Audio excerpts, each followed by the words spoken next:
भारत 1947 में आजाद हुआ, लेकिन आजादी के बाद चारों ओर साजिशों का जाल बिछा हुआ था। पाकिस्तान शुरू से ही भारत को अस्थिर करने में लगा था। वहीं चीन धीरे धीरे अपनी सीमाओं का विस्तार कर रहा था। कश्मीर में आतंक, पंजाब में अलगाववाद और पूर्वोत्तर में विद्रोह, हर जगह चुनौतियां खड़ी थी। ऐसे समय में भारत को जरूरत थी एक ऐसी ताकत की जो परछाइयों में रहकर काम करे और दुश्मन की चाल को पहले ही पकड़ ले। अगर आपने अभी तक सब्सक्राइब नहीं किया है तो जल्दी कर लो। 1962 में चीन से युद्ध हुआ और भारत को गहरी चोट लगी। हमारी सेना बहादुरी से लड़ी, लेकिन हमें भारी नुकसान उठाना पड़ा। असल वजह थी जानकारी की कमी। उस वक्त भारत के पास कोई मजबूत विदेशी खुफिया एजेंसी नहीं थी। आईबी, इंटेलिजेंस ब्यूरो, ज्यादातर घरेलू मामलों में ही फंसी रहती थी। नतीजा ये हुआ कि चीन की चालों का हमें समय रहते पता ही नहीं चला। 1965 में पाकिस्तान ने ऑपरेशन जिब्राल्टर के नाम से कश्मीर में घुसपैठ कराई। हजारों पाकिस्तानी सैनिक स्थानीय लोगों के भेष में कश्मीर में दाखिल हो गए, लेकिन भारत की जनता और सेना ने मिलकर उनकी चाल नाकाम कर दी। युद्ध भले ही हमने रोका, लेकिन यह साफ हो गया कि पाकिस्तान खुफिया एजेंसियों का इस्तेमाल कर रहा है। भारत के पास इसका कोई तोड़ नहीं था। युद्धों के बाद प्रधानमंत्री इंदिरा गांधी ने महसूस किया कि भारत को अपनी खुद की एक स्पेशल एजेंसी चाहिए। उस समय आईबी के डिप्टी डायरेक्टर आर.एन. काओ पर नजर पड़ी। काओ एक तेज तर्रार और बेहद समझदार अफसर थे। इंदिरा गांधी ने उन्हें बुलाकर कहा, हमें एक ऐसी एजेंसी चाहिए जो भारत की आंख और कान बने, जो परछाई में रहे लेकिन देश की रक्षा करे। यहीं से आरएवाई, रिसर्च एंड एनालिसिस विंग, की नींव रखी गई। 21 सितंबर 1978 को। आरएवाई की शुरुआत बहुत छोटी थी, केवल 250 लोग और सीमित बजट। लेकिन काओ ने इसे बेहद चुस्त और गुप्त ढंग से बनाया।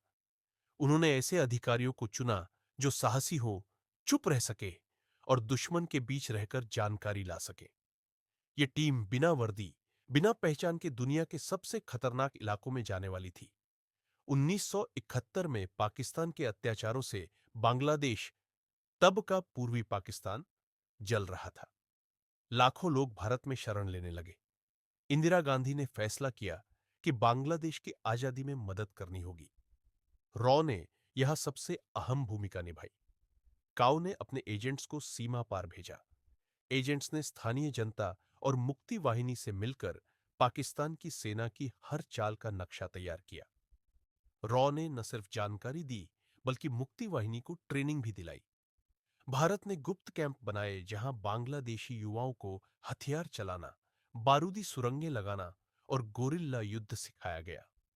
ये वही एजेंट्स थे जिन्होंने पाकिस्तान की सेना को अंदर से हिलाकर रख दिया। रॉ की दी गई जानकारी के दम पर भारतीय सेना ने 13 दिन में पाकिस्तान को हरा दिया। ढाका में पाकिस्तानी सेना ने आत्मसमर्पण कर दिया और बांग्लादेश एक नया देश बना। यह आरएवाई की पहली और सबसे बड़ी जीत थी। इसने साबित कर दिया कि भारत की ये नई एजेंसी दुश्मनों की चाल पहचान सकती है और देश की तकदीर बदल सकती है। 1971 की जीत के बाद रॉ का नाम दुनिया भर में गूंजने लगा। पाकिस्तान की आईएसआई और चीन की एजेंसियां अब आरएवी से डरने लगी। काओ और उनकी टीम छाया योद्धा बन चुके थे। वे कभी सामने नहीं आते, लेकिन उनकी मौजूदगी हर दुश्मन को महसूस होने लगी थी। 1971 के युद्ध की गूंज अभी भी ताजा थी। भारत ने पाकिस्तान को हराया और बांग्लादेश को आजादी दिलाई, लेकिन पाकिस्तान कभी हार मानने वाला नहीं था। उसने नई रणनीति बनानी शुरू कर दी। आतंकवाद, गुप्तचर और आईएसआई, इंटर सर्विस इंटेलिजेंस, के जरिए भारत को तोड़ना। इस समय रॉ को अपनी असली परीक्षा देनी थी। रॉ का सबसे पहला बड़ा मिशन बांग्लादेश की आजादी के लिए मुक्ति वाहिनी को ट्रेन करना था। हजारों बांग्लादेशी युवाओं को गुप्त कैंपों में हथियार चलाना, बारूदी सुरंगें लगाना और पाकिस्तानी सेना के मूवमेंट को पहचानना सिखाया गया। इस ऑपरेशन ने पाकिस्तान को भीतर से हिला दिया। इसके बाद रॉ ने पाकिस्तान की सैन्य ताकत की जड़ पर वार करना शुरू किया। उसकी खुफिया एजेंसी आईएसआई, आरएवी के एजेंट्स ने इस्लामाबाद और कराची में गुप्त नेटवर्क बनाया। कई पाकिस्तानी अधिकारियों को पैसे, लालच या विचारधारा के जरिए तोड़ा गया और भारत को अहम जानकारी पहुंचाई गई। आरएवाई की सबसे बड़ी जीत में से एक थी पाकिस्तान के परमाणु कार्यक्रम पर नजर रखना। पाकिस्तान गुप्त रूप से परमाणु बम बनाने की कोशिश कर रहा था। आरएवी के एजेंट्स ने 1970 के दशक में डॉ ए क्यू खान के नेटवर्क की जानकारी जुटाई और भारत सरकार को सतर्क किया। उधर चीन भी भारत के लिए बड़ा खतरा था। 1962 के युद्ध के बाद चीन लगातार सीमा पर दबाव बना रहा था। आरएवाई के एजेंट्स तिब्बत में गुप्त रूप से गए और चीनी सेना की गतिविधियों पर रिपोर्ट भेजते रहे। अमेरिका की सीआईए भी इस नेटवर्क में भारत की मदद कर रही थी। आरएवी के एजेंट्स अक्सर अपने परिवार से सालों तक नहीं मिल पाते थे। उन्हें नकली पहचान, नकली पासपोर्ट और नई जिंदगी दी जाती थी। एक एजेंट ने अपनी डायरी में लिखा था, हम भारत के लिए जीते हैं, लेकिन भारत को कभी अपना नाम नहीं बताएंगे। यही गुमनाम जिंदगी आरएबी की असली पहचान थी। 1787 में जब भारत में इमरजेंसी खत्म हुई और नई सरकार बनी, रॉ पर भी शक की नजर डाली गई। लेकिन जल्द ही पाकिस्तान और चीन के खतरों को देखते हुए समझ आ गया कि यह एजेंसी भारत के लिए कितनी जरूरी है। रॉ का सबसे साहसी मिशन अफगानिस्तान में हुआ। जब सोवियत संघ ने अफगानिस्तान पर हमला किया 1998, तो रॉ ने वहां अपनी जड़ें मजबूत की। भारत ने अफगान सरकार का साथ दिया और आरएवी ने वहां भारत विरोधी गतिविधियों को दबाने का काम किया। रॉ का मकसद सिर्फ युद्ध की जानकारी जुटाना नहीं था, बल्कि भविष्य में आने वाले खतरों को पहले ही रोकना था। एजेंसी ने भारत के नेताओं को सचेत किया कि आने वाले समय में आतंकवाद सबसे बड़ा हथियार होगा और आईएसआई इसे जरूर बढ़ावा देगी। 1979 के बाद पाकिस्तान ने आरवी के खिलाफ पूरी ताकत से अपनी आईएसआई को झोंक दिया। अब यह सिर्फ दो देशों की लड़ाई नहीं रही, बल्कि जासूसों की जंग बन गई। आरएनडब्ल्यू के सामने आने वाले अगले दशक 1980 सबसे कठिन और सबसे खतरनाक होने वाले थे। 1971 के युद्ध के बाद पाकिस्तान में राजनीतिक अस्थिरता बढ़ गई थी। इसी दौरान रॉ ने कराची और लाहौर में गहरी जड़ें जमानी शुरू की। भारत के पास यह स्पष्ट जानकारी आ चुकी थी कि पाकिस्तान चीन और अमेरिका से गुप्त हथियार समझौते कर रहा है। इन गतिविधियों पर नजर रखना अनिवार्य हो गया। रॉ ने अपने एजेंट्स को व्यापारी, पत्रकार और यहां तक कि फिल्म डिस्ट्रीब्यूटर बनाकर वहां भेजा। इन एजेंट्स में से एक ने पाकिस्तान नौसेना के गुप्त बेस का नक्शा भारत भेजा। यह वही जगह थी जहां पनडुब्बियों को तैयार किया जा रहा था। इस जानकारी की वजह से भारतीय नौसेना ने 1971 में पाकिस्तानी जहाज पीएनएस गाजी को डुबोने की रणनीति बनाई थी। आरएवाई की यह जीत उसकी ताकत को साबित करती थी। आरएवाई का अगला फोकस चीन था। 1962 के युद्ध की हार ने भारत को अंदर तक हिला दिया था।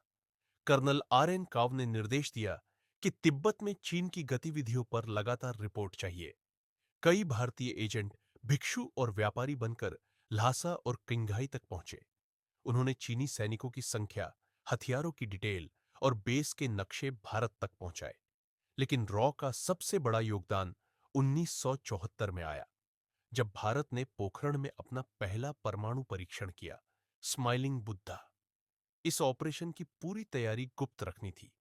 अमेरिका की सीआईए और पाकिस्तान की आईएसआई इस रहस्य को पकड़ने की कोशिश कर रही थी, लेकिन आरएवाई ने अपनी चालाकी से सबको भ्रमित किया।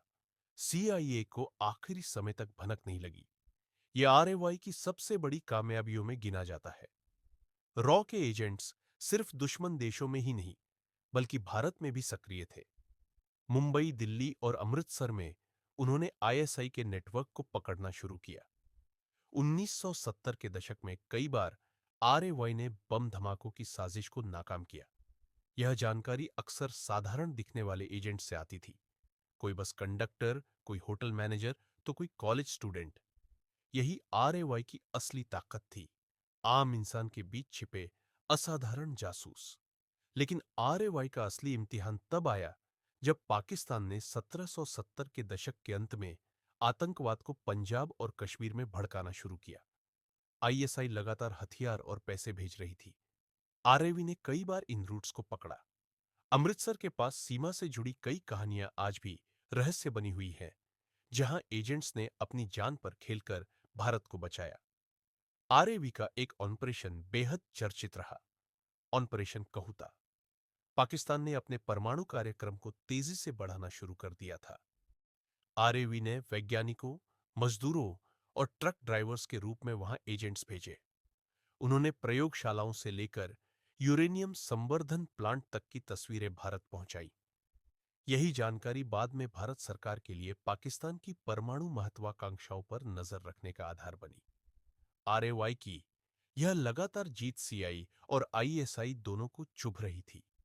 कई बार भारत के एजेंट्स को पकड़ा गया, उन्हें यातनाएं दी गई, लेकिन अधिकतर ने रहस्य उजागर नहीं किया। इन गुमनाम नायकों के नाम आज भी इतिहास में दर्ज नहीं है। उनका बलिदान गुप्त रहा, लेकिन उनके काम की वजह से भारत सुरक्षित रहा। 1970 और 80 का दशक आरएवाई के लिए एक सुनहरा युग था। यह वह समय था जब भारत पहली बार अपने दुश्मनों की चालों को न सिर्फ समझ रहा था, बल्कि उन्हें मात भी दे रहा था। हर ऑपरेशन के साथ रॉ का आत्मविश्वास बढ़ता गया। कर्नल काव ने ठीक ही कहा था, अगर रॉ असफल हुआ तो यह देश की हार होगी। 1971 की जंग शुरू हो चुकी थी। आरएवी के पास जितनी भी जानकारी थी, वह अब भारतीय सेना और सरकार के लिए हथियार की तरह इस्तेमाल हो रही थी। कश्मीर से लेकर बंगाल तक एजेंट सक्रिय थे, लेकिन कहानी का सबसे बड़ा मोड़ अब आने वाला था, जब एक एजेंट को दुश्मन के दिल के बीच जाकर भारत के लिए सबूत जुटाने थे। रॉ ने बांग्लादेश में मुक्ति वाहिनी को प्रशिक्षित करने और हथियार पहुंचाने का प्लान बनाया। यह ऑपरेशन इतना गुप्त था कि दुनिया के किसी भी देश को इसकी भनक नहीं लगनी चाहिए थी। एजेंट्स नदियों के रास्ते रात में हथियार पहुंचाते और दिन में आम मछुआरों की तरह छिप जाते। आरएवी का एक एजेंट, जिसका नाम सुरक्षा कारणों से सार्वजनिक नहीं किया गया, दुश्मन के कैंप में सैनिक बनकर घुस गया। उसने हफ्तों तक पाकिस्तान की मिलिट्री मूवमेंट, हथियारों की सप्लाई और लोकेशन की जानकारी इकट्ठी की। यह जानकारी दिल्ली पहुंचाई गई और फिर भारतीय वायुसेना ने उन ठिकानों को सटीक निशाना बनाकर तबाह किया। 3 दिसंबर 1971 को पाकिस्तान ने भारत के एयरबेस पर हमला किया, लेकिन रॉ के पास पहले से जानकारी थी। नतीजा यह हुआ कि भारतीय सेना तैयार खड़ी थी। युद्ध छिड़ गया और सिर्फ 13 दिनों में पाकिस्तान घुटनों पर आ गया। 16 दिसंबर 1971 को ढाका में पाकिस्तान ने आत्मसमर्पण किया। भारत और रॉ की सबसे बड़ी जीत यही थी। दुनिया के नक्शे पर एक नया देश बांग्लादेश बना। इस जीत में रॉ एजेंट्स की छुपी भूमिका को इतिहास हमेशा याद रखेगा। लेकिन इस जीत के पीछे कई एजेंट्स की जान गई। कई ऐसे रॉ एजेंट थे जिनकी पहचान कभी सामने नहीं आई, जो पाकिस्तान और बंगाल की धरती पर गुमनाम कब्रों में सो गए। उनके बलिदान ने भारत को 1971 की ऐतिहासिक जीत दिलाई। आरएवी सिर्फ एक जासूसी एजेंसी नहीं थी, बल्कि भारत की सुरक्षा कवच थी। 1971 की जीत ने दुनिया को दिखा दिया कि भारत न केवल अपने लिए